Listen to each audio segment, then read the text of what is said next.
and at Rockbridge High School. They turned out to be less serious. We're grateful for that, but every call is a serious call. It requires so much of our first responders and those that care for children in our communities. Please help us to keep our children and our schools safe. For this session tonight, and I love to see the community here participating, I'm grateful for everyone that has come to share. I pray for our mayor, council persons, all who serve on boards and commissions, and the faithful servants of this city. We're grateful, Lord, for everyone who's in its employ, and we pray, Lord, for our continued progress as your community. Guide and direct this session tonight, and bless the work that's done, discussions that are held, and decisions, Lord, that are made. I pray for anyone in our city family who needs a touch physically or spiritually. And for those, Lord, that are dealing with ailments and afflictions, offer them solace and, where you're willing, healing. We dedicate our prayers. Thank you for your grace and love and for guiding us all. We pray it in your name. Amen. Amen. Face the flag.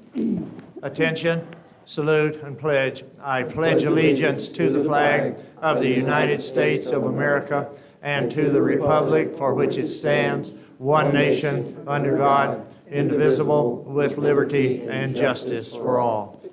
Thank you, Pastor. Privilege, sir.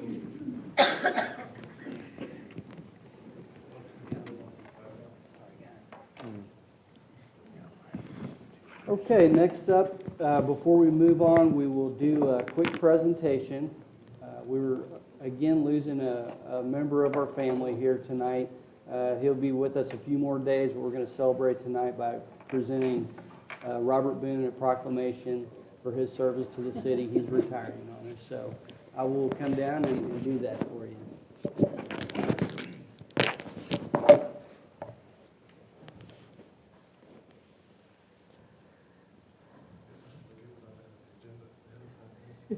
Correct.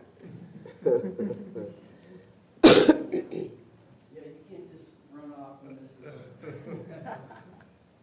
Robert. Yes, sir. Whereas on the occasion of the retirement of Robert L. Boone from the city of Fulton after 5 years and 15 days, it is proper that the city record an expression of its grateful appreciation of his faithful service as an employee of the city of Fulton. And whereas Robert's career began at the city in October 16th of 2017 as the Assistant Director of Administration. And whereas throughout his more than 5 years of service to Fulton, Robert built meaningful relationships with his co-workers and members of the community. And whereas Robert's knowledge, years of service, and annual safety meetings, which we all love, will certainly be missed across the city of Fulton. And now, therefore, I, Al Campbell, Mayor of the city of Fulton, on behalf of the City Council and the citizens of our community, extend our sincere and grateful appreciation for these many years of loyal service to this community. We wish to convey our heartfelt congratulations and best wishes to Robert for much success and happiness in the upcoming years. In witness whereof, I have hereunto set my hand and caused to be affixed the official seal of the city of Fulton, Missouri, this 31st day of October 2022.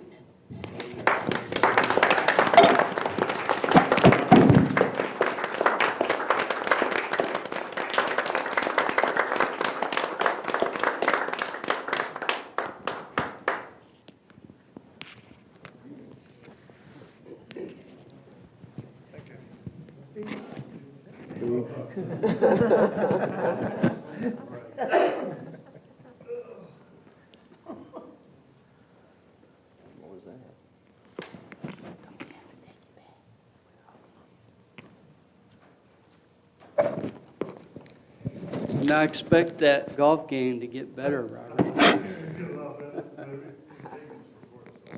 Be waiting for that phone to ring. I still have a need next year, probably.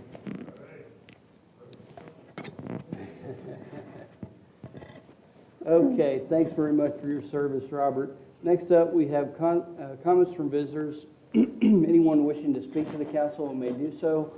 Step to the podium, give us your name and address, and limit your comments to 5 minutes or less, please.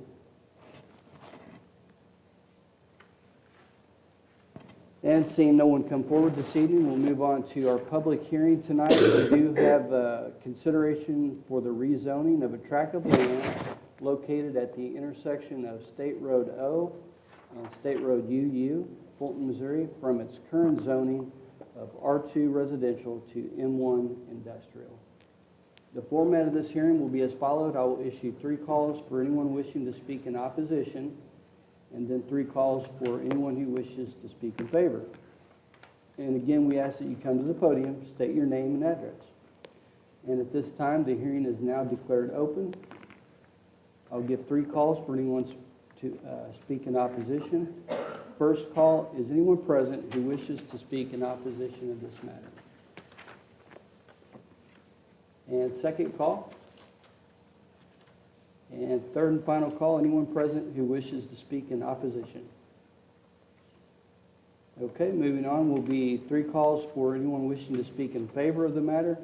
And at this time, first call, anyone present who wishes to speak in favor of this matter.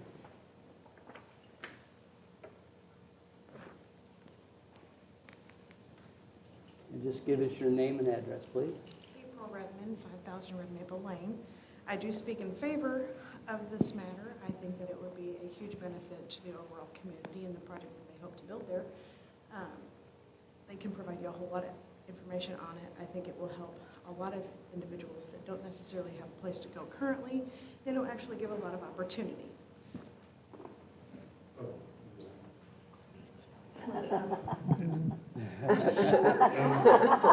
We heard you, April, but the crowd in that. Well, actually, she's talking about a different rezoning, I think. But yeah, I thought that too, actually. Is This the is same for, rezoning? No. This zoning is for, Route O and O and UU out here. yeah, Sorry. quite all right, quite all right. We understood. We appreciate that. Okay, second call, anyone present who wishes to speak in favor of this matter? And third and final call, anyone present wishing to speak in favor of this matter? And at this time, this public hearing is closed, and we'll move on. Next up, we have approval of the consent agenda. Council members may choose to remove an item for discussion prior to approving the agenda. Tonight, we have 2 items, the Director of Administration report for September and the appointment of Crystal Albert to the Historic Preservation Commission for a 3-year term, which would expire July of 2025. And I would entertain a motion. move to accept the consent agenda as presented. Second. Have a motion and a second. Any discussion on this? Just want to say, Mr. Mayor, that Crystal is going to be an excellent addition to the Historic Preservation Commission. She's already engaged herself and is doing a wonderful job. Excellent. Appreciate that feedback. And hearing no opposition or any other discussion, I'll call for the question. All those in favor say yes. Yes. And opposed, no. All righty. Next up, presentation of the financial statement for September, and I see Ms. Holschlag is going to give us a rundown. Kathy Hochschlag, Chief Financial Officer.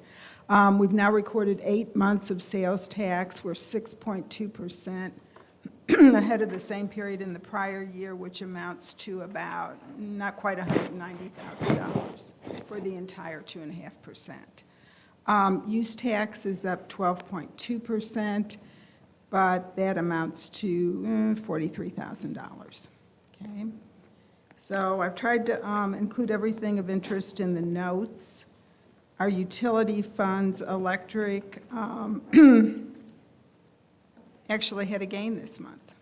So it still has a loss year-to-date, but it's moving in the right direction. Gas had a loss month-to-date and year-to-date. Water's in the black, sewer's in the black. Solid waste had a loss mainly because of the purchase of a new trash truck. So that capital outlay expense of $275,000 threw them in the red for the month. I think health had a gain month to date, still a loss year to date. And I'd be happy to answer any questions anybody has. Kathy, on the use tax, have we exceeded the initial threshold yet this year, or what we had earmarked the money for? The 200,000 for public safety, I believe we have, Wonderful, thank yeah. you. Wonderful that we also have additional money, but great that we We've reached that. we reached that $200,000 mark that Yeah, we're able to. it's put done towards better public- than the initial projections. We're still behind the inflation rate on sales tax. So, Which is what, Kathy? the last I saw was 8.5 or 8.7. This means spending's down because of the inflation. Yeah, so there's less discretionary income. Yes. Ms. Holmesclaig, our revenues are, we're at 65.6% with 75% of the year, but I know we're expecting we have- property taxes to come in, Yeah, right? we have not recorded property tax, and if you recall, at the end of the year, there are 2 months of sales tax that are typically accrued back to the current year. So, if the property tax is over Right, $700,000, so we're looking Yeah. pretty good, I think, right? yeah, I think general fund is in good shape today. Okay, thank you. All right, any other questions? I move for acceptance. Second. All those in favor say yes, Yes. and opposed, no. Thank you, Kathy. We do not have unfinished business tonight. New business, first up, we have Gary Bach here to present the request for permission of a couple of events down at the Brick District. Hi, Gary. Evening. Good evening. How you guys doing today? Good. Been a while. I usually come here from Merle Microbrews, so it's a little bit different. I'm going to be wearing 2 different hats tonight. So one, we're going to stick with the Brick District, and then I'm going to speak on behalf of the Playhouse too. If you've seen Debbie LaRue's on your agenda for that, she's in Vegas, so no one was there to ask for that. So I will be with 2 hats tonight. All right. First of all, trick or treating. It's been going on for a long time, and I know you guys know what we normally do, but we kind of are trying to change it up a little bit and make sure we have a perfect traffic flow for the folks that are in it. We usually have about 1,500 kids come through. That's usually each stop that they come through, we usually have to have about 1,500 pieces of candy.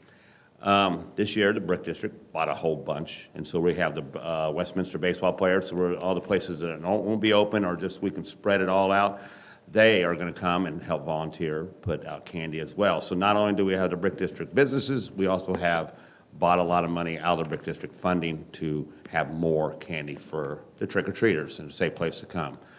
So I'm asking, and I've went to Chief of Police and the Fire Chief, and they are aware of kind of our plans.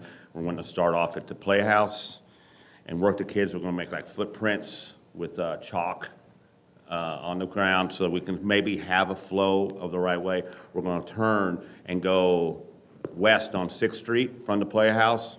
You see what I mean? And down Nichols to include those folks in Nichols that used to not be, but the Brick District is getting much better and we're growing.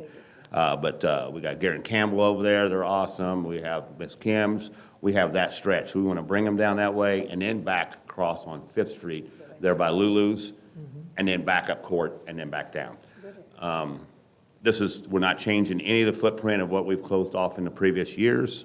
It's just that we're going to try to make it a little better for the kids.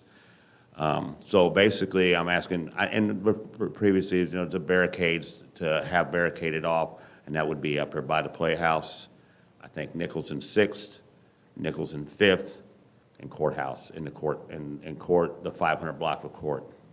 And then that would include the 6th Street. So that's that whole block, encounters that block. Some of the folks that are in the Brick District, like McIntyre's, they're going to come down and put tables up. So some of the people, that way we confine everybody into one area. I have went to the Red Cross or the CVS, and they usually have concerns, but they are so awesome. They've already told all their customers they won't, so we don't have to worry about leaving one spot open for their drive-through. So that's all been, I've talked to them. So that's basically, that's the only, I'm asking for street closure for the trick-or-treating, and this is many years of this. Hey, Gary, the baseball players going to be spread out, doing a route? Yes, I think last time I talked to, and I'm going to get back with, it's like 20-some athletes from Yes. over at Westminster, and we're going to spread them out. That way we have coverage throughout the whole, in the Nickel Street, down on the 5th Street and 6th Street as well. So that way there's plenty of coverage. Because, I mean, we'll probably have plenty on court. It's just the other places we want to involve the whole area as a brick district, yeah. Excellent. You're also adding a pumpkin carving contest, right? Yeah, and I've been trying to do that when we had the art house, and we always thought it would be cool when the art house did this, and so this year we're going to do, it's called Boo the Block. And so at 2 o'clock, they'll bring that to Smith Moore, and anybody, we've got like $200 in gift cards we'll be giving out, and the criterias are very simple. We don't really know how to do it, like who's got the best, so we do have it broken down in criterias. We do have some lovely judges that have come, as well as some others, and so we're going to be, it's going to be fun. This is something new for us, and then I will see to it that the pumpkins are picked up by 9 o'clock. They have to pick them and then that we don't have any messes downtown in the brick district. I will myself dispose of them at 9 o'clock, whether they're there or not, and put them in the right spot, not against the wall, like what we've been afraid of. That's what I'm afraid of. So you got to think ahead. You have to think Is ahead. Beck's gonna have pumpkin pie then on the menu? You know what? You might be right there. Yeah, I'm not going to say. Yeah. So this has been a great thing, yes. Just a question of clarification. You mentioned 2 o'clock at Smith Moore. Well, that's the pumpkin carving, and then that's just to have them in so we can get them numbered because we want to make sure, and That then won't require any street closing? that won't require any Just street anything closing at moving? all. Okay. No, that's just for Blaine there. Well, she's gonna accept them all and number them, and that way we can kind of get names and that, yeah. Thank you. Thank you. But that is a new one, and hopefully we have a lot of turnout and would be neat. We really would just want to, since we have so many little goblins and such going downtown, it wouldn't be nice to have the jack-o'-lanterns as well. It's just a new addition, and hopefully it grows over the years. And I hope that we have a lot of participation. I've talked to a lot of people who are going to bring them. I mean, some people you wouldn't believe are going to bring them, so. That's cool. Yeah. People get pretty creative with those. Yeah, better, you don't even want to look at the ones I've made. Compared to the ones I've seen on the internet and such, my gosh. Yeah. Well, the Brick District, you always do a great job with your events, and we wish you well. Any concerns with this at all? No, none at all. I just want to say I appreciate what you're doing, and it gives the kids a safe I do. zone to go do this, and it's a win-win as far as I'm concerned. I love it that this year is the first year. Last year, I think we spent around $800 to Brick District. This year, we're spending right close to like $2,000 out of our account for the kids. And then that's not including all the businesses that will be open that we're doing. So I think, yes, and that's what we want it to grow and get bigger every year. So, and these are all funds that we come from the Morel Microbrew. By the way, the Morel Microbrew, we got a huge award, the Governor's Pathfinder Award, and I just want to say that the Morel Microbrew things is, so we are an entity that don't go out and do any funding. We get all our funding from that one event, the Brick District. Mr. Mayor, I move to approve the request for the Halloween trick-or-treating downtown. Second. We have a motion and a second. Any other questions for Gary? All right, all those in favor say yes. Yes. And opposed, no? Thank you, council. Thank you, everybody. Now, the next thing. Sorry. So that's on October 31st, by the way, and that's Halloween. We'll do it every year on Halloween. So then we're going to flip right over, and the merchants have what we call the Holiday Open House. That's going to happen that Friday, right after that. We're not going to ask for any street closures or anything to that, but we do every year have carriage rides. Same gentleman, wish I could tell you the name, does have it. They do have insurance as well as we have liability insurance, and I know that is one of the part of the city is always wanting to make sure we have, and every year that has been supplied. I'll see to that, but it's just going to have carriage rides during that time, and it's like from 5 to 8. Or I think this year we're going to make the depot, I forgot where the depot is going to be, but it's going to be offset, so it wasn't be right on the street. And that's really, I don't know if that takes action, but I just want to make sure you guys know that we will have a horse. And I don't know, I will clean up pumpkins, but I don't know if I'll clean up after a horse. I'll get back to you on that. Will there be, if I may, Will there be seasonal music playing during this? We do, I think we have, somebody's working on the carols. I think it was the Callaway Singers going to be in there. There was Okay. one we couldn't get in, so I think someone's picking up on that. You know, we also have the music that does come piped in, so we'll have Okay. that as well. Santa Claus, because of maybe weather or whatever, will be in the vestibule area of the Callaway Bank, so you can kind of be set back in there. Okay. And we're looking to buy a snow machine, the Brick District, and shoot it off there, so that way we have the ambiance of snow. And if that works out good, we'll buy more and kind of do it next year through the whole downtown, so that way, you know, it's not often we have snow in November the 4th, and I know Christmas shouldn't be going on right then, but here we are, and we got to get ahead of Walmart, so. Sorry, hope there's Just don't nobody from start Walmart Black- here. Just don't start Black Friday too early. Yeah.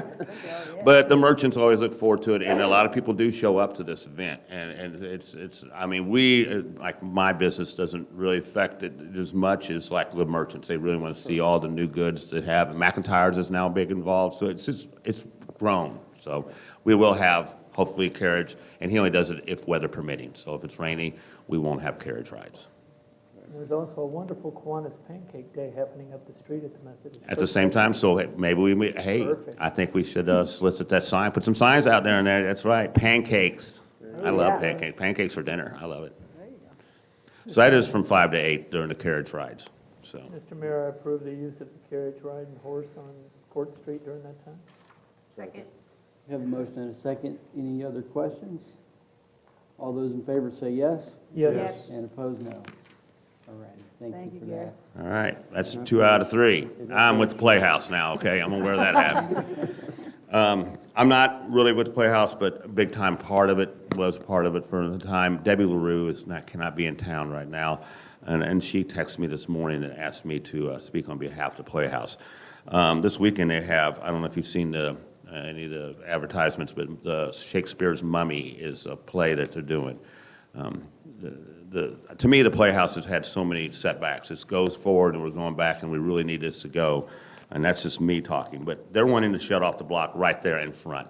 It will not affect 7th Street over to the market. You know how that swings over by the Baptist Annex, and then around there. They'll just stop it right there in front of the Playhouse. And all they're wanting to do is just block it off for that winter period of, what do we got here? I think it's 6 to 7, and then what it is, it's what do they call it, a red carpet test screening for the Shakespeare's, and I assume it won't happen that long. And I know they said CVS is all right, but that's after they're closed anyway. So, So what were the hours on this one? That part of the event begins at 8, so they'll probably want to shut that part of it off around 7 is my assumption based on. It's actually it's in the request right here. It's Yeah. between yeah, 4 and 8. okay, 4 to 8 it says. yeah, there it is. 4 to 8. Yep. Thank you. So it does have 4. Yeah, I didn't have that time on the sheet that she sent me. Yeah. Okay. And yeah, and that it's just a small spot there in front of the. It shouldn't affect anything. And it's also west side only, so there will be 1 lane of traffic available. Yes, yes. Mr. Mayor, I move for approval. Second? We have a motion and a second. Any other discussion on this? All those in favor say yes, Yes. and opposed, no. All right, very good. Thank you, Jerry. Thank you for your all time. that. I'm assuming they did, she did put a request in, and for barricades, she had asked for 6 cones and some barricades to block off. So is that It's a possible? Saturday, but we can surely coordinate with Put them up Friday. They usually hide them up in the street corner, and then we put them out. Yeah. And I know that usually they'll have it ready for trick or treating. Last year, we had the trick or treating one, and I want to let you know that the guys built in the street, they made these awesome signs for trick or treating on the barricades. Unfortunately, the next day I came in, someone had taken one of them. They had them, after they unbarricaded them at night, someone took one of the really cool signs. So, if you want me to, they're just zip tied. And that night, as I'm going around, if you want, I can take the signs down, because they just use those barricades every time, and to make sure that they get them back. So, if they do make new signs, that would be awesome, because it does look neat. I love it. So, just throwing that out. And I'm done. Sounds good. Thank you. Thank you. Thank you. Thanks, Gary. Very good. Next up, we have, authorization for a letter of support to be drafted on behalf of the city of Fulton for the YMCA. And looks like Sarah McDaniel's here to plead her case. I am. Good evening. Sarah McDaniel, I'm the CEO with the YMCA. So we are applying for some funding through the state of Missouri, the Department of Economic Development, and one of those applications require a letter of support from various local elected officials. We met with Kurt Warfield, my board chair, and I met with the mayor and director of administration, I guess now about 3 weeks ago, and was told that that letter needs to come before the council. So we are here requesting a letter of support for that grant application from the mayor and the city council. And we had a great meeting. That was productive, and I think there's a perception that we compete with each other, but we're all for you, and you guys are all for what we do too, so. 100%. I've said for many years, I've been at the Y a long time, that we have coexisted in this community for 35, 40 years, and there's no reason that that can't continue. You all probably know that I am a big proponent of all things aquatic, and so that is what we plan to do with the funds. We are still looking at building an indoor pool. And so those are, we're writing a handful of applications, and this is just one of them, and would appreciate your support. Absolutely. So you all were provided a copy of the proposed letter. I think it reads very well, and I think it should help accomplish Okay, your perfect. goal. Is there a motion that I can get? Mr. Mayor, I move to provide the letter of support for the YMCA. Second. Okay, we have a motion and a second. Any discussion on this? Questions? All those in favor say yes? Yes. And opposed, no? All right, thank you. Thank you. Good luck. Thank Go you. get that money. Thank you. You bet. Okay. Boy, we're clicking right through things tonight. Thank you all. Next up, we have our authorization for the Director of Administration with the advice of the Superintendent of Utilities to book natural gas commodity purchases when the city's proposed cost falls to $5.70 for, or less, for an allowable term of up to 5 years. And Darrell, if you would just. Yeah, the utility board met on this yesterday and unanimously brought on to the council. What we're looking at, it has nothing to do with what we're doing short-term. I mean, we buy gas monthly and we do other things on a short-term basis. But the gas market right now is in pretty big flux. I mean, gas today was $3.92. 2 days ago, it was $5.48. We've been watching prices since August, and they have been trending down, but they're very volatile right now, and we didn't want to miss an opportunity to lock some gas if prices dip hard. And the $5.70, that came from if we get a winter strip of gas, we can just buy a winter strip, or we can buy a year. And everybody's waiting to see if the big LNG plant opens back up in mid-November. So that's kind of where we're at, and we just want to be prepared, because the last time we bought gas, the mayor was really quick to come in and sign all the documents and stuff, but it still moved about 10 cents just in that timing frame. So it looks like it's in flux. It's moving a lot daily. And if you look at the graph's moving daily, and we didn't want to miss the opportunity to lock some gas in if it came in, had a short fall, and we could lock some gas. So that's the story. The other thing I wanted to point out is we have had, Darrell went and looked through the files. In the past, the Director of Administration had signed these agreements for these purchases. It's an operational cost, so that makes sense. So that is why you see the authorization for the Director of Administration and not the mayor. Right. That's the difference. The contract that was signed in, I believe, 15 or 14 was signed by the director. The last one was signed by the mayor, and then there was other purchases signed by the director in between those points. So we just want to make the council aware of what we thought was coming up possibly, and we didn't want to miss it because of a timing issue.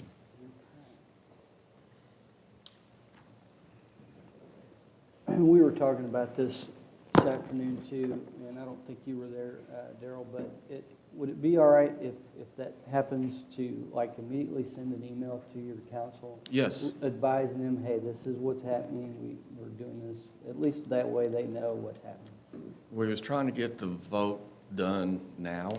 Mhm. So you have it.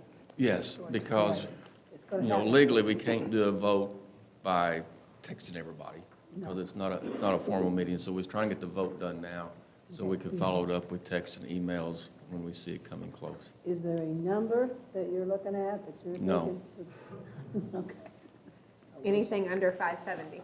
That's what it says. And we'll watch the trend. I mean, we got a possibility that gas in November, we chose first of month NOM instead of gas daily for November, because we was seeing this month being a warm month, and prices was dropping, and, you know, spot gas next month was running 545, first month NOM was 479, so we'll see if that holds through the end of the month. But the other thing we did let the U-Board know is what they call drilled but incomplete. DUCs is what they call it. The DUCs are down. There's not as many drilled but incomplete wells out there, which usually that inventory is pretty high. So the wells waiting to be finished, that inventory is down.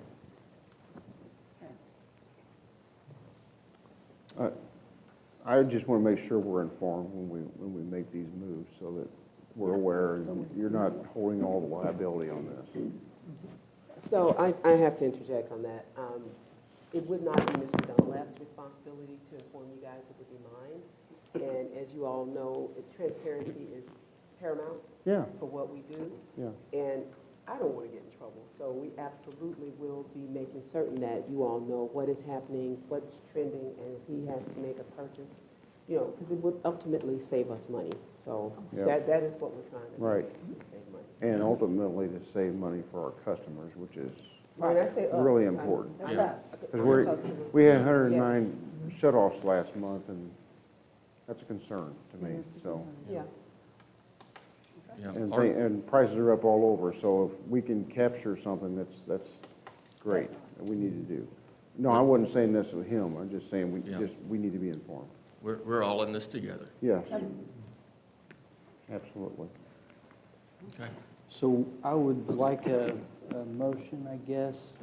Mr. Mayor, I move to approve the provision for the Director of Administration to sign any necessary contracts and agreements at that price. Second. Second. I have a motion and a second.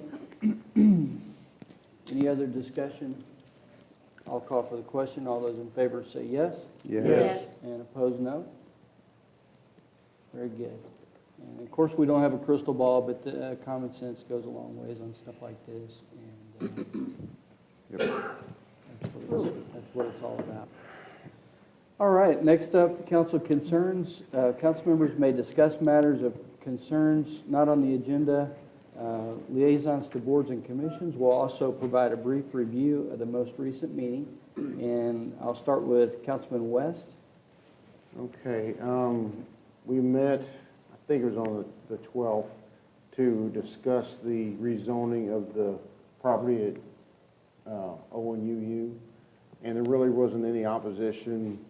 People just had concerns and, you know, what might happen, but basically it's just gonna be, it's a empty lot that they put gravel on now, store gravel on, and it's gonna continue to be that. So I don't see that as a big concern, and the planning and zoning didn't either. From a concern standpoint, I'm concerned that it is October 25th and we have not seen a budget yet. We have 3 city council meetings left this year. So when might we expect to see a proposed budget?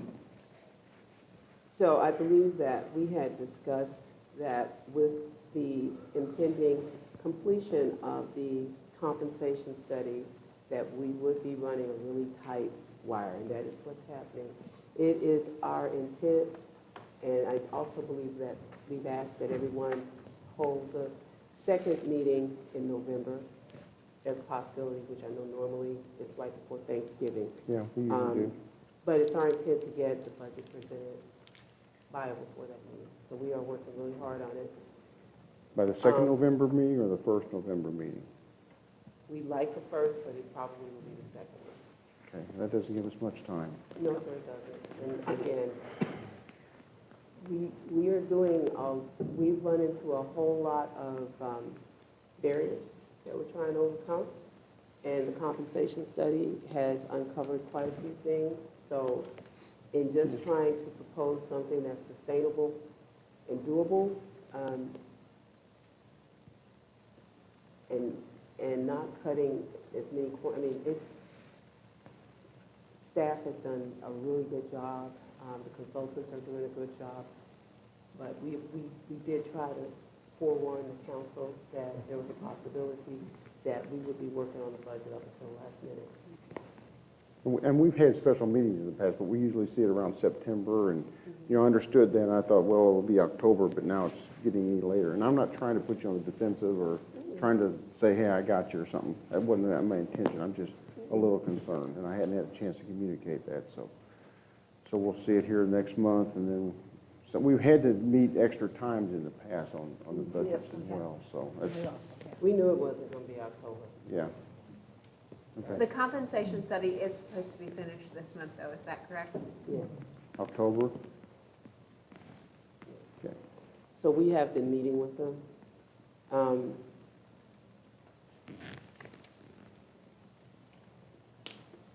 We dropped the ball in that, well, I'm not going to say we dropped the ball. We aren't recording certain types of information that indicate when people start certain, like, promotions. So in trying to identify how long someone has been in a position, you could have worked here for 13 years, that doesn't mean that you're in that position for 13 years. So in attacking the area of tenure, so if, say you were a lineman, but you might have started out as a meter reader, but you've been with us for 13 years. You've not been here for 13 years as a lineman. These are some areas of it that we've identified in the last week or so. And so we're literally now, we're going back. Our CFO has been working on the file to get them that information. So that's the other thing. We're encountering, we're finding areas in our own record keeping that we can improve. We didn't know.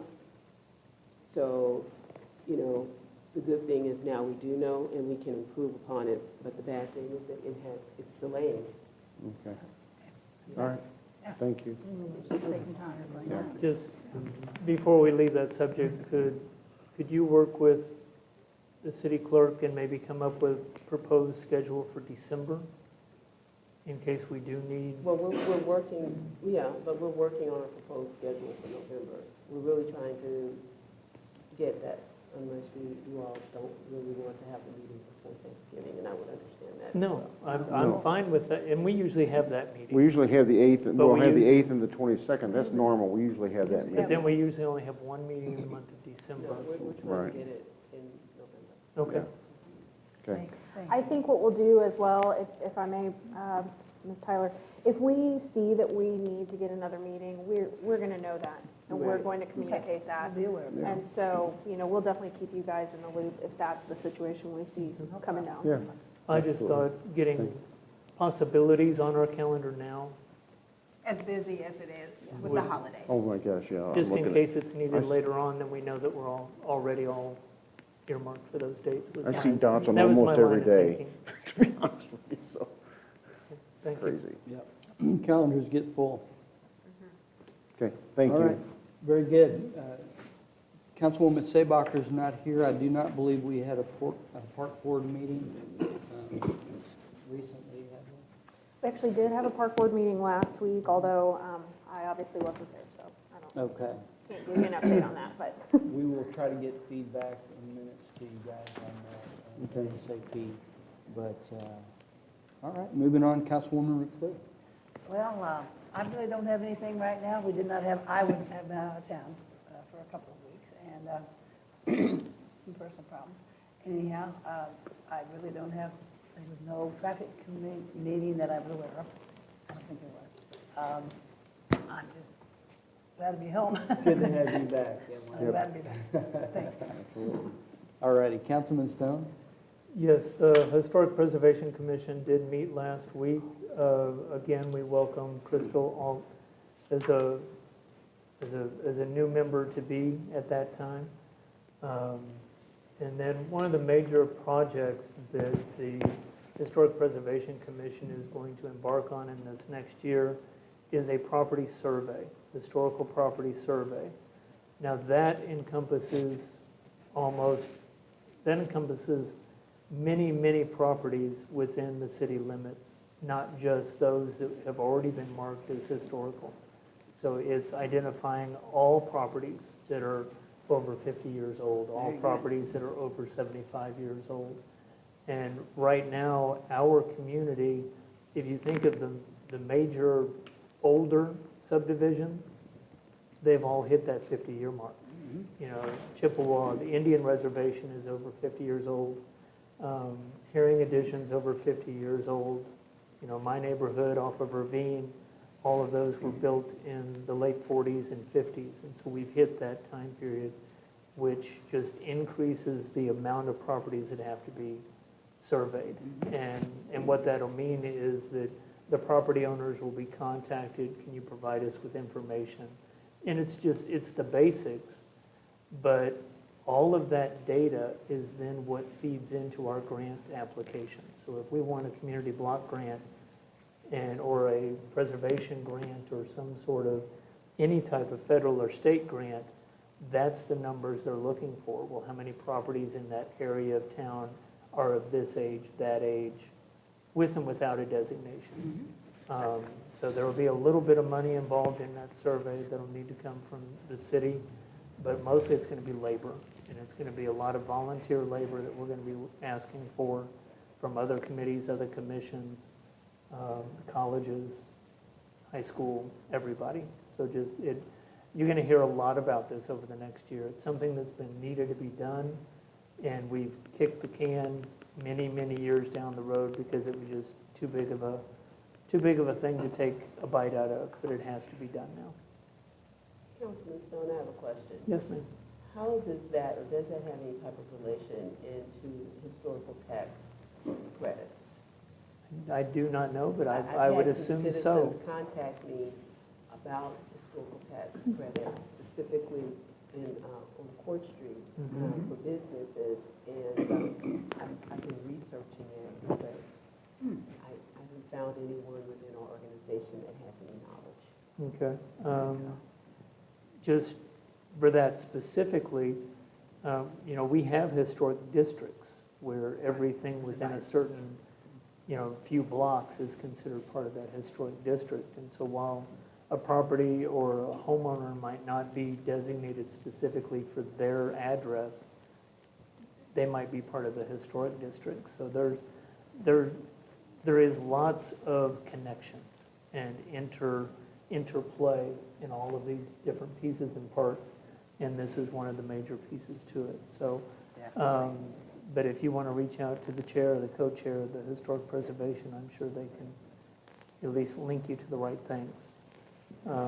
There is also a Historic Preservation training, and it's a statewide meeting that's going to be held here in a few weeks, and it's got training associated with it that plays into our state regulations and requirements to have a Historic Preservation Commission. So a couple of us will be attending that. I attended it years ago when I joined as a citizen member of the Historic Preservation Commission, and then I'm going to try and go again this year as a council liaison. That's all. That's the only report I have for historic preservation, and I have no concerns this evening, Mr. Mayor. Okay, and when the time comes, we can probably raise some awareness for those surveys for folks to be notified, hey, participate, because it could mean free money to our community. Yes. So we'll try to get the word out or help with you. All right, Councilman Luther? All right, thank you, Mr. Mayor. As far as Airport Advisory Board, there has been no board meeting since our last council meeting. Currently have no matters of concern. Do want to apologize to the council and to our citizens for being tardy to tonight's council meeting. I did get held up late at work, and I do apologize, and we'll try to keep that from happening again. Better late than never. Brad, thank you. All right, next up, Councilman Combs. Yes, Mr. Mayor, the Human Rights Commission was supposed to meet last night. We're down a couple people, but we're still short one person, so unfortunately we didn't have a quorum to where we could actually officially do anything. The big thing on the minds of everybody is still another Juneteenth celebration next year. We're not supposed to meet again until January. So there's lots of planning and preparation between now and then to come through with ideas and what we can do. In terms of concerns, I don't have anything this evening. Okay, thank you. And the JB Fike award's not going to happen this year, is that? Yeah, we couldn't officially vote to not do that. There's just not enough time to get it planned. And right. With all the transitions and changes this year, so yeah, that may also be looking at the spring deal. Yeah, we look forward to that coming back. All right, thank you. Councilman Washington? None at this time. And Councilwoman Nelson? She said it's cold. Here we go. So we did have a public utility board meeting, and I know at the last council meeting, I had told everybody to be prepared for a recommendation from the utility board to raise rates. And I've asked Mr. Dunlap to print out a chart for you so you can see it kind of as we're going through it.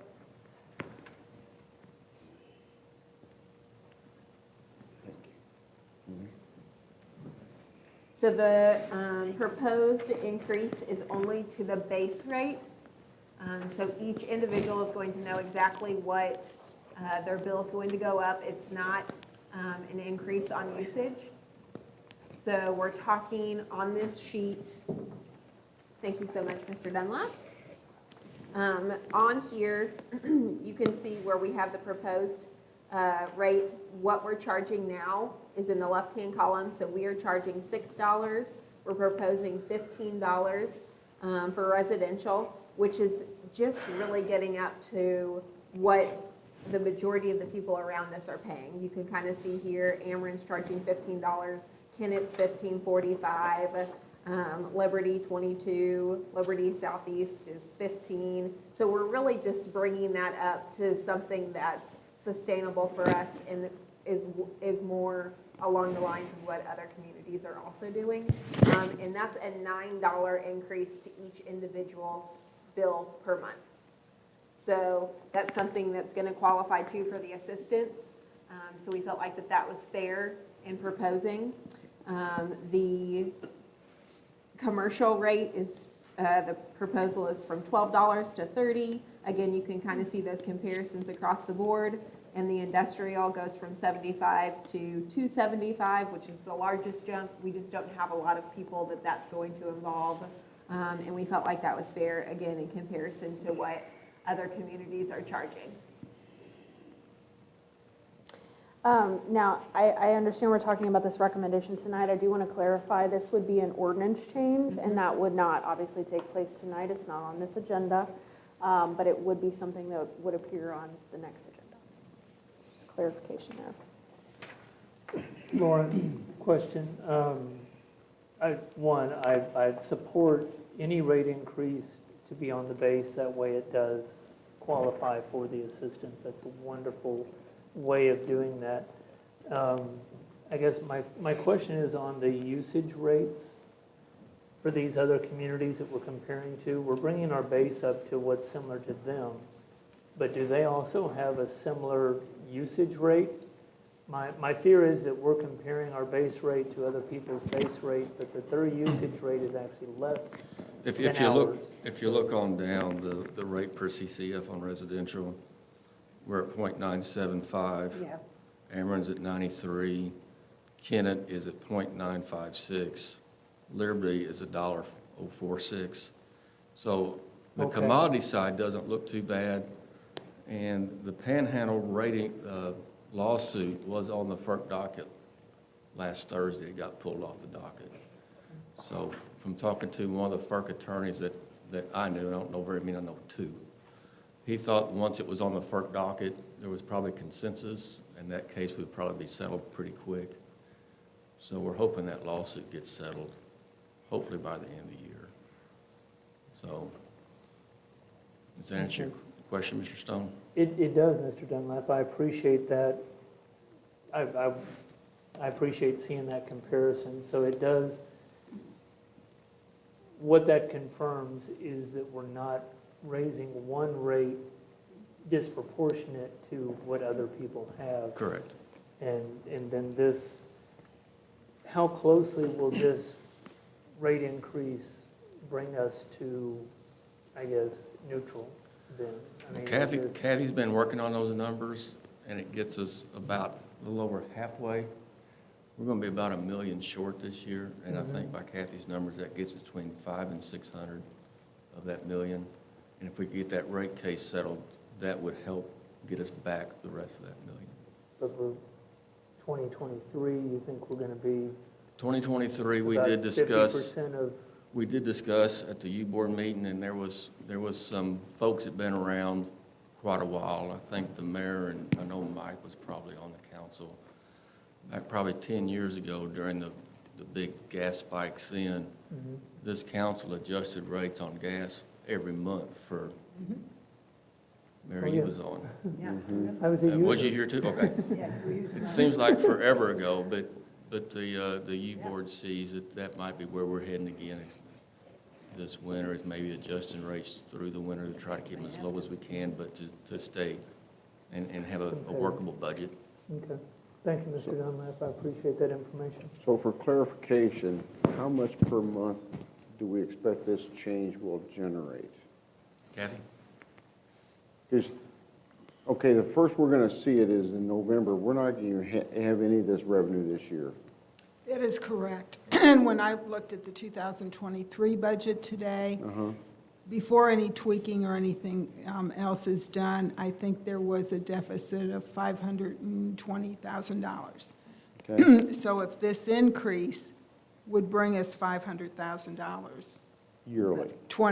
annually, Okay. we'd be there. That would be, Okay. So, But we're not actually going to see any increased revenue from this rate increase until at least December or January. What would? but I'm what are you talking about imagining? 23. Okay. I'm Probably talking about more like February.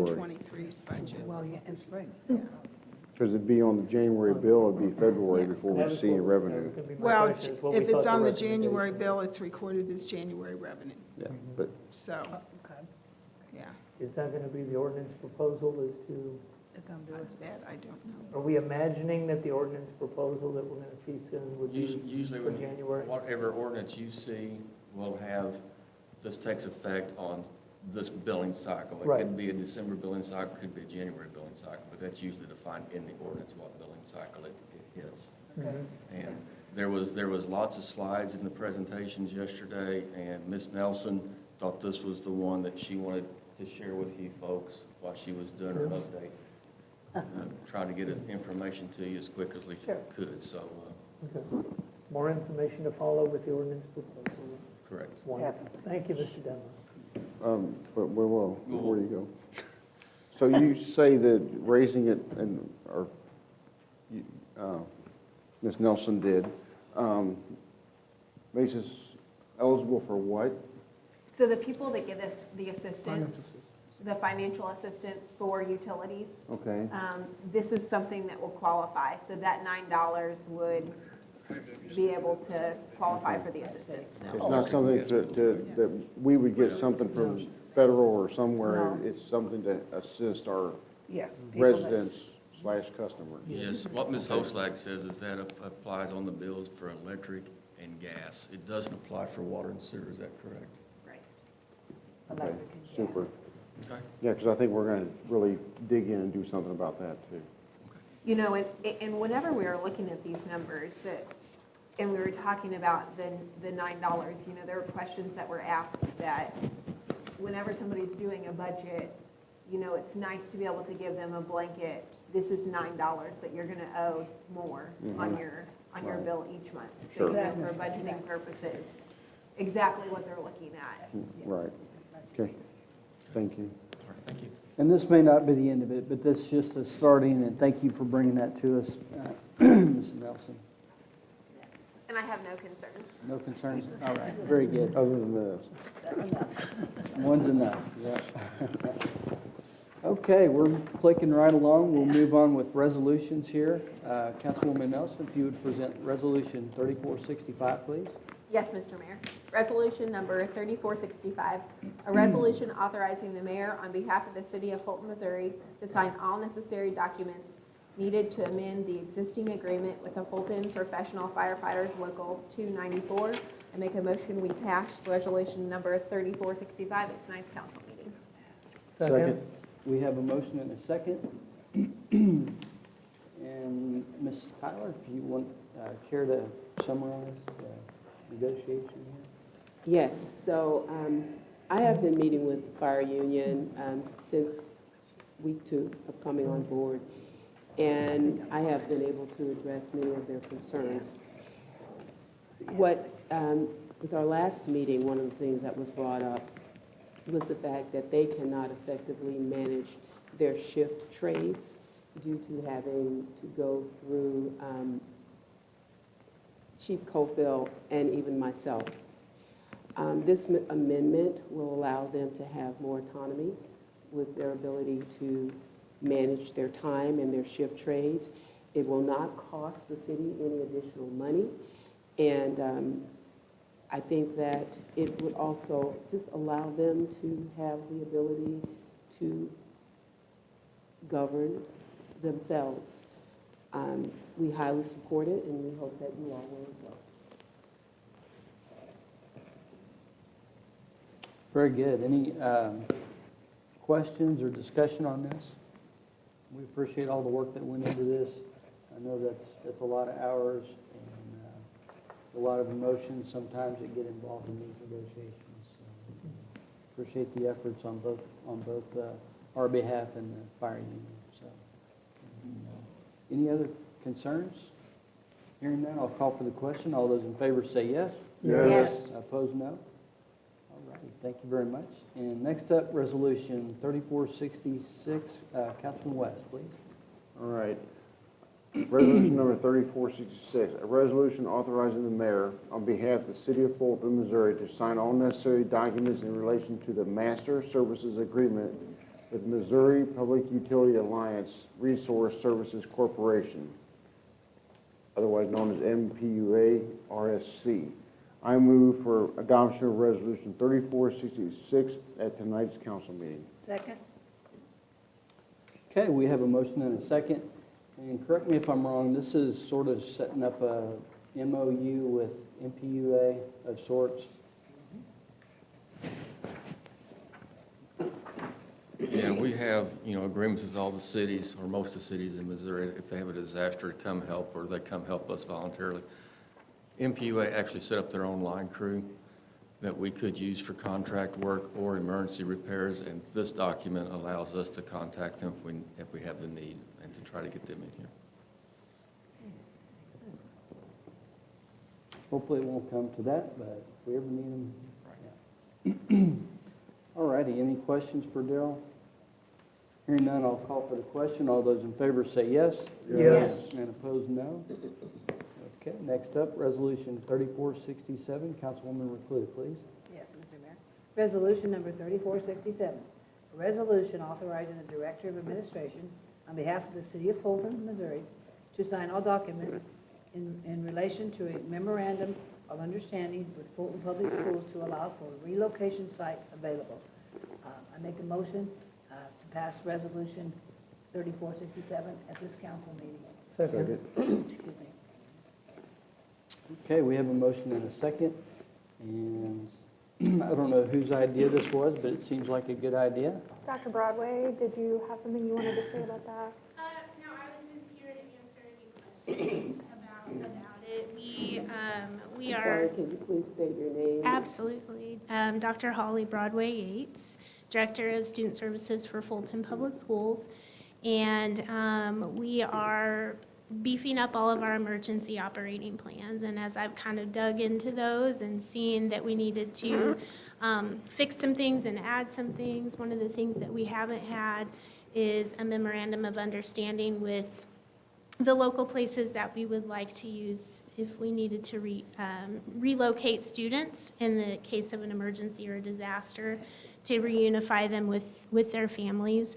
And so had reached out with the potential of using the Recplex as one of those potential relocation sites, and then began working on a memorandum of understanding with the city of Fulton. So if you have any questions that I can try to answer, I'm happy to do that.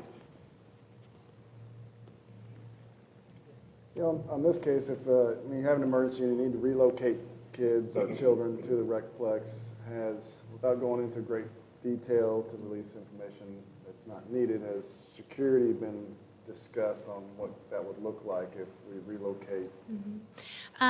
So we would have to, say we use the Recplex, we would have to be able to not lock the place down, but secure the area that we would put the students in, so that we would be able to manage having the correct people come and pick them up. So as far as partnering with local law enforcement to help secure that site, we haven't done that. Other than just in the memorandum requesting the ability to secure the area that we put our students in, have access to phone and Wi-Fi so that we can use our student information system to have that information to connect students with the correct people. I noticed that, as you were saying, that you're looking to use facilities like that. Right now, I know it's just getting an agreement and things like that. Would there be like practices and things like practice set up so we have some idea of how that's going to work and stuff? Will we be included into that? Well, so we don't have a plan to run practice drills where we're actually relocating students. So no, we don't have that in place. The drills that we run are on site on the campuses. So we never have ran a drill on actually practicing the relocating or reunifying. That's something that we could potentially look at. And if we were to do that, we could definitely include the city in that. Sure, we have a plan. Okay. Yes, and we also, just so for your information, we have worked out an MOU with the YMCA. That's another relocation site, and we're currently working out the details of one with William Woods University as well, so that we have several places.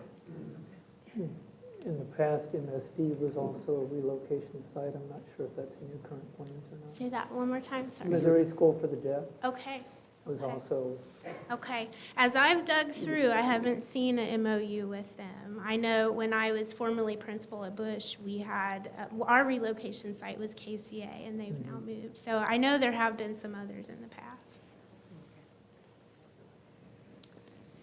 Any other questions?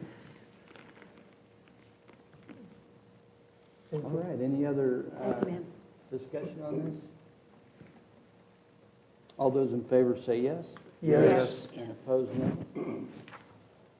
All righty, thank you very much. Again, those things are worst-case scenarios that we hope never happen, but if they do, we got to be prepared, so. Thank you.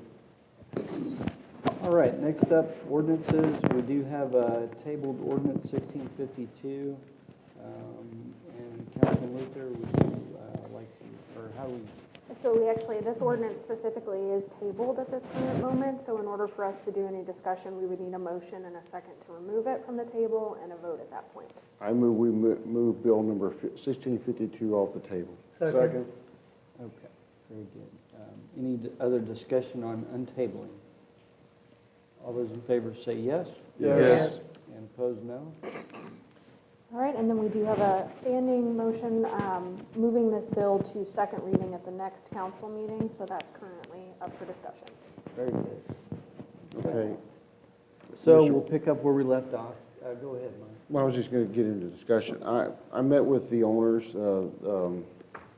Mr. and Mrs.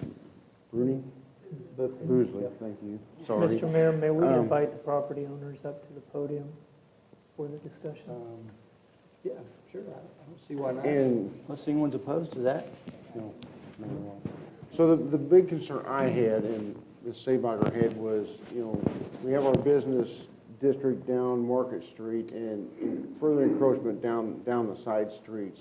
But after looking at it, talking to them, it's not about what they're going to do with the property so much as, because it could turn into anything in the future once they've made their improvements and decide to retire or whatever.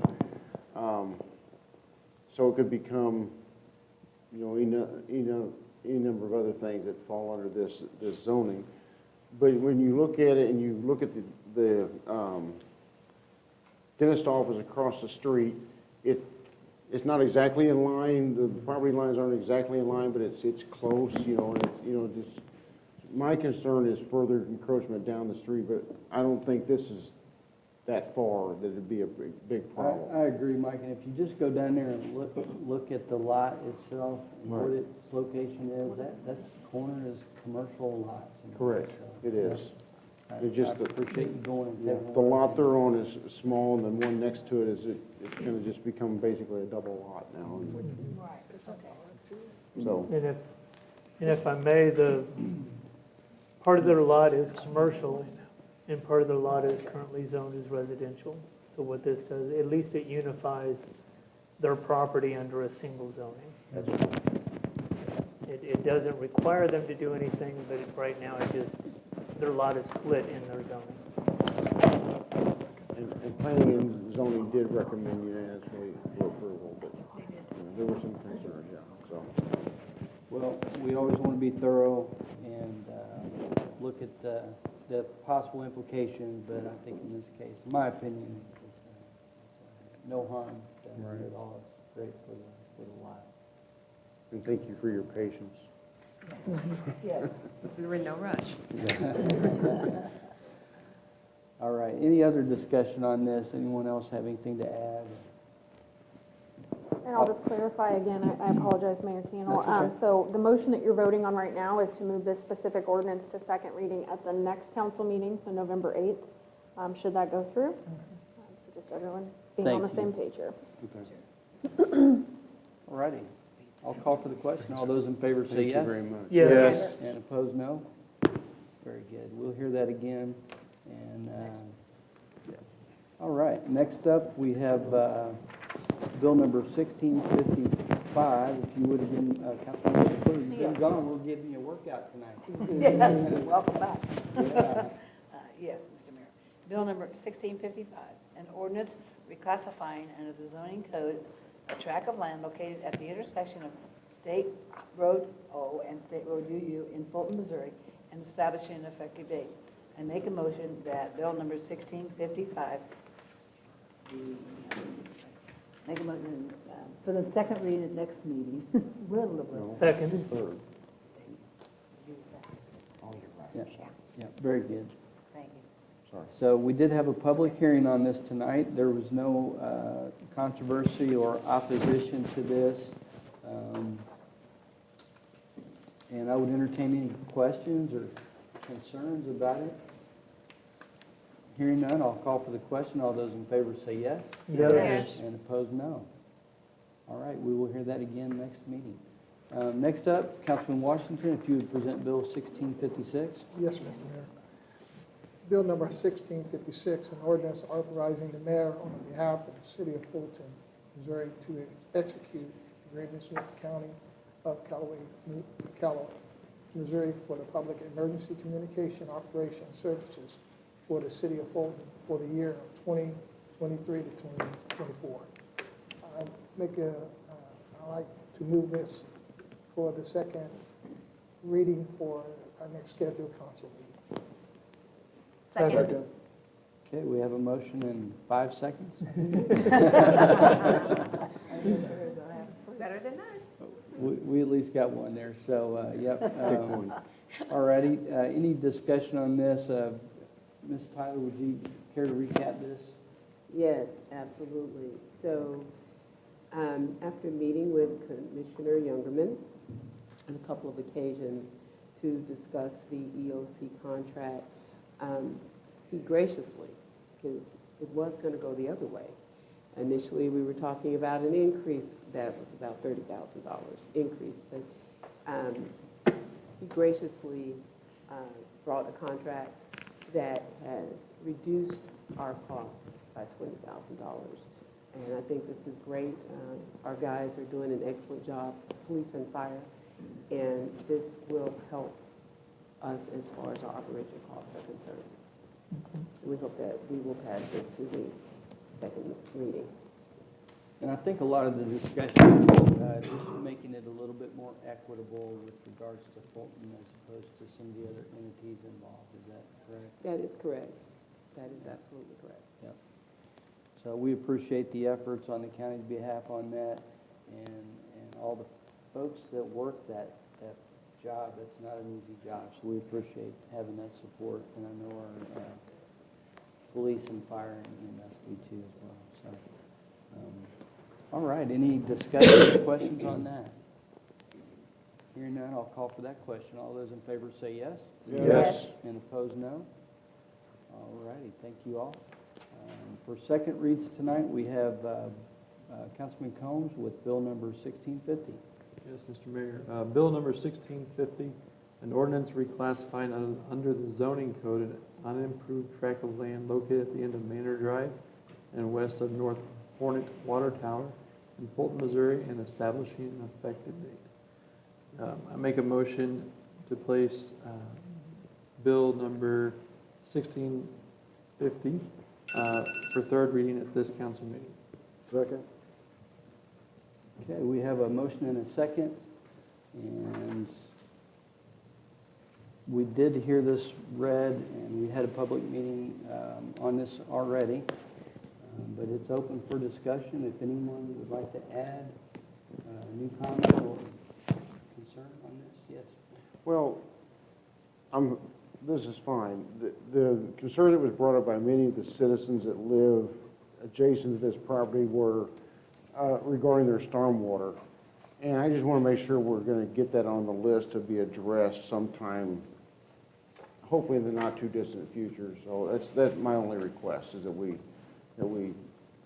get that concern looked at, and you know, stormwater I think is a problem throughout the city, and this just, let's add this to the list, okay?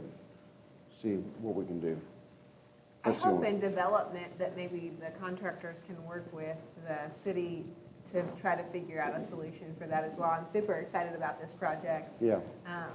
But I agree. I think that, you know, the concern is definitely there, and I would assume it would be the same concern for that piece of property as well once it's. Well, by law, they'll have to have a stormwater plan as part of their development anyway, but, you know, I don't think that's going to solve the complete problem, but it probably would be a large step in the right direction. Yeah. So, And I think by and large, most projects that come down the pike, we try to look at the big picture and see if there's things that we can clean up while the project's going on, whether it be on our behalf or the citizens, that we try to take a holistic approach, and I think that would probably be done in this regard too. So, yes. Thank you. very good. All right, any other questions? All those in favor say yes. Yes. And opposed, no. All right, very good. Next up, Bill number 1651, Councilman West. I apologize, we actually have third reading Oh, for third that one reading, tonight. I'm sorry. Yep. Yep, let's wrap this up. All right. So Bill number 1650, an ordinance reclassifying under the zoning code an unimproved tract of land located at the end of Manor Drive and west of the North Hornet Water Tower in Fulton, Missouri, and establishing an effective date. I make a motion to place Bill number 1650 for final passage at this council meeting. Second? We have a motion and a second. Any more discussion? Hearing none, I'll call for the question. All those in favor say yes. Yes. And opposed, no. All right, you've all heard the bill read 3 times. At this time, Madam Clerk, if you would take final roll call. For All right, Mr. Luther? Yes. Ms. Nelson? Yes. Ms. Reclue? Yes. Mr. Stone? Yes. Mr. Washington? Yes. Mr. West? Yes. Mr. Combs? Yes. 7 council members affirmative and 1 absent. Very good. Next up, we have Councilman West with bill number 1651. All righty. Bill number 1651, ordinance number blank. An ordinance reclassifying under the zoning code a tract of land located at 1016 Bluff Street in Fulton, Missouri, and establishing an effective date. I make a motion to place bill number 1651 for third reading at this council meeting. Second. Okay, we have a motion and a second. Again, we've heard this both in public hearing and in our first reading. Is there any questions or other discussion on this bill? Hearing none, I'll call for the question. All those in favor say yes. Yes. And opposed, no. And if you would again, sir. Okay, bill number 1651, ordinance number blank. An ordinance reclassifying under the zoning code a tract of land located at 1016 Bluff Street in Fulton, Missouri, and establishing an effective date. I make a motion to place bill number 1651 for final passage at this council meeting. Second. Okay, we have a motion and a second. Again, any other discussion on this? Hearing none, I'll call for the question. All those in favor say yes. Yes. And opposed, no. You've all heard the bill read 3 times. At this time, Madam Clerk, if you would take roll call. All right, Ms. Nelson? Yes. Ms. Reclue? Yes. Mr. Stone? Yes. Mr. Washington? Yes. Mr. West? Yes. Mr. Combs? Yes. Mr. Luther? Yes. 7 affirmative and 1 absent. Okay, and next up, bill number 1653. Councilman Stone, please. Yes, Mr. Mayor. Bill number 1653, as previously amended, an ordinance repealing Chapter 102 subdivisions, Fulton City Code, enacting a new code, chapter in lieu thereof, and establishing an effective date. I make a motion to move bill number 1653 as previously amended for third reading at tonight's meeting. Second. Very good. We have a motion and a second. I do want to go ahead and clarify really quickly. We had City Councilor Tom Riley review this based on the amendments that we made at our last meeting. As I indicated in what was sent to you, he has made some recommendations and that has been included. Could we go ahead and get a motion to amend to include what Councilor Riley has recommended? I make that motion. Second. Second. Okay, we have a motion and a second to amend the bill. Is that, Yes. Yep. And then we'll just vote on that amendment real quick. okay, so any more discussion on that? All those in favor say yes. Yes. And opposed, no.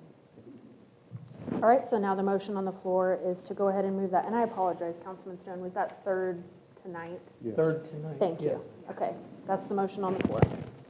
And Okay. while we're still under discussion for the resolution, Madam Clerk, can you briefly summarize the amendments that were recommended to us Yes, for so our viewing public? certainly. So, and for your all's benefit, on page 20 of the document in your packet, at the last meeting, the city council,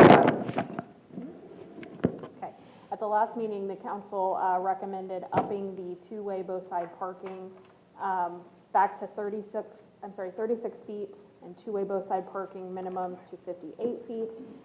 The specific recommendation that Councilor Riley recommended was changing the verbiage stating two-way both side parking is required unless the city council approves a deviation from the design standards. And that is in reference to our subdivision code, just stating that two-way both side parking is required unless the city council deviates and allows that deviation. Does that make sense? Thank you, Madam. You are welcome. Very good. Clean that up a little bit. All righty. Are there any other questions or discussion on that? All those in favor say yes. Yes. And opposed, no. And if you would again, sir. Yes, Mr. Mayor. Bill number 1653, as newly amended, an ordinance repealing Chapter 102 subdivisions, Fulton City Code, enacting a new code, chapter in lieu thereof, and establishing an effective date. I make a motion to move bill number 1653 as newly amended for final reading at tonight's meeting. Second. Okay, we have a motion and a second. Any other discussion? All those in favor say yes. Yes. And opposed, no. You've all heard the bill read 3 times. At this time, Madam Clerk, if you would take roll call for final vote. All right, Ms. Reclue? Yes. Mr. Stone? Yes. Mr. Washington? Yes. Mr. West? Yes. Mr. Combs? Yes. Mr. Luther? Yes. Ms. Nelson? Yes. 7 affirmative and 1 absent. Thank you. And finally, Bill number 1654, if you would, again, Councilman Stone. Yes, Mr. Mayor. Bill number 1654, an ordinance repealing section 120-11, zoning classification upon annexation, Fulton City Code, enacting a new section in lieu thereof and establishing an effective date. I make a motion to move bill number 1654 for third reading at tonight's meeting. Second? Okay, we have a motion and a second. And this basically just states that, very condensed version, that if we annex the property, it has to come in with no zoning, no prior zoning. So kind of, we're at the mercy of the state on this.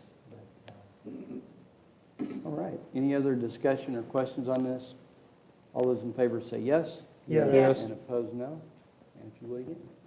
Bill number 1654, an ordinance repealing section 120-11, zoning classification upon annexation, Fulton City Code, enacting a new section in lieu thereof, and establishing an effective date. I make a motion to move bill number 1654 for final approval at tonight's meeting. Second. Have a motion and a second. Any other discussion? All those in favor say yes. Yes. Opposed, no. And Madam Clerk, if you would. All right, Mr. Stone? Yes. Mr. Washington? Yes. Mr. West? Yes. Mr. Combs? Yes. Mr. Luther? Yes. Ms. Nelson? Yes. Ms. Reclue? Yes. 7 affirmative and 1 absent. All righty, and we have a couple of announcements. Robert Boone, of course, will retire on October 31st from the City of Fulton administration after 5 years of service. Our next council meeting will be held Tuesday, November 8th. Work session will commence at 6:30 with regular session to follow at 7.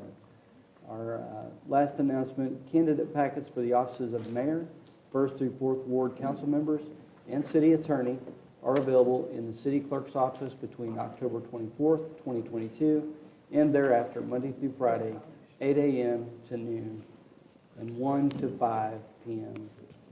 Candidate filing opens December 6th at 8 a.m. and closes December 27th at 5 p.m. For additional information, contact the city clerk's office at 573-592-3111. Mr. And- Mayor, I have a shameless plug. Yes, sir. The Kiwanis Club of Callaway County is again sponsoring Pancake Day. Due to the pandemic, we took 2 years off. This is almost a 70-year tradition of the Kiwanis Club having an all-you-can-eat, all-day Pancake Day from 6 a.m. to 7 p.m. on the first Friday in November. And we're happy to restore that tradition, and it's November 4th, and I have tickets available for anybody who wishes to buy them. All right. Never a bad time for pancakes. Absolutely. All righty. And we do have a need for executive session tonight. We will be talking about a couple of items, the legal actions, causes of actions, or litigation, and to discuss hiring, firing, disciplining, or promotion of an employee or a public governmental body. And I would entertain a motion to enter exec.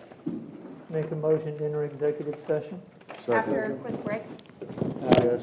Yeah, we'll take a quick break. Thank you. All right, well, Take- hold take the on scenic just a route. second. Hang on, Hold hang on, hang on, just a hang on. second. Okay, so we have a motion and a second. This is requiring a roll call vote, so please go ahead and remain seated for a moment. Mr. Washington?